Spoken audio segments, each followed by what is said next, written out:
I have a whole bunch of buildings that need to get built. We need to decide the order in which those get built. And so I need to get the entire place drone mapped. I have a good map in my head, and I have written maps that are questionably useful. But a full topographical map with all water flow and everything will allow us to plan where roads go, where trails go, and where buildings go. We definitely don't want to put the wrong building in the wrong spot in the wrong way.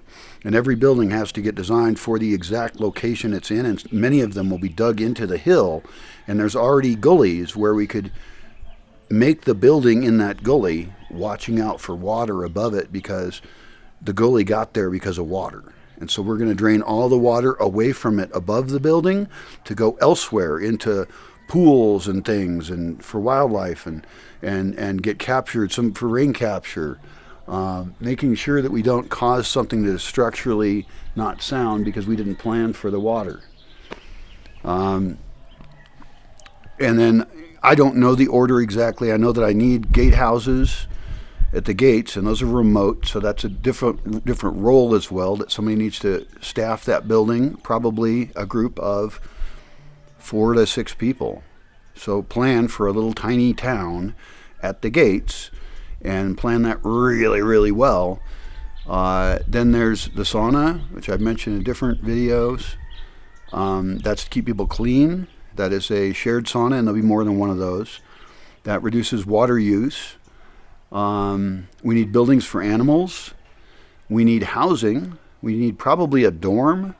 Although, as I think about dorms where it's just a bunch of bunk beds or something, I don't like it for a couple reasons. One is that I want to separate people a little bit. That's for disease issues. I don't want to be breathing the same air.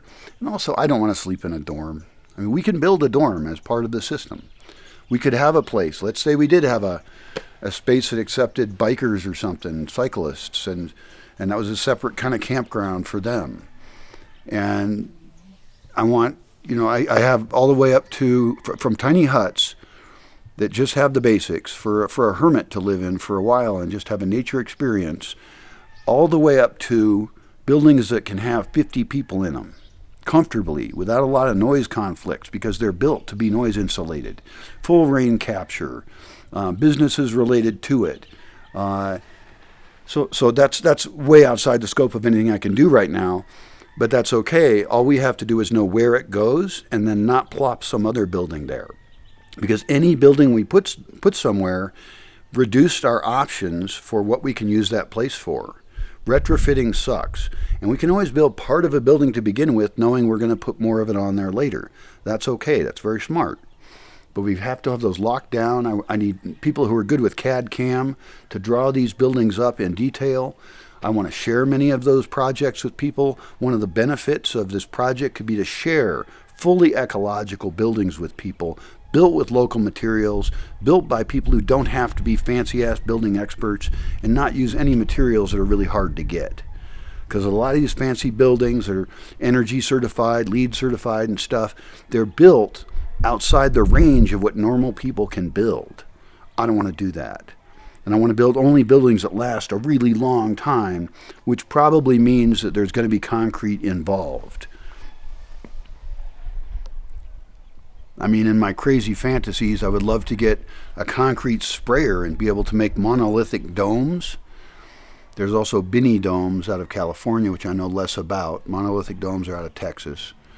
But once we had the equipment here, and we could even have somebody come and visit who's an expert, and they could train a team here of both locals and people who are part of the project, so that we then have a team that could actually go out and build those really energy efficient buildings that are set up for potential disasters. They're just awesome buildings. And then they could actually have a team that then builds those for other people in other places around. And that would make each community way better. Because really we have to remember our community isn't just us. It's also the communities around us. And that issue will come up in many things I say, where yes, of course, we're trying to serve us, but we're also trying to serve the entire world with our videos and ideas, And we're trying to benefit the communities around us because that improves our local relationships. It improves our security. It makes people around here richer if they have food growing everywhere, if everything becomes a food forest. And that is really great.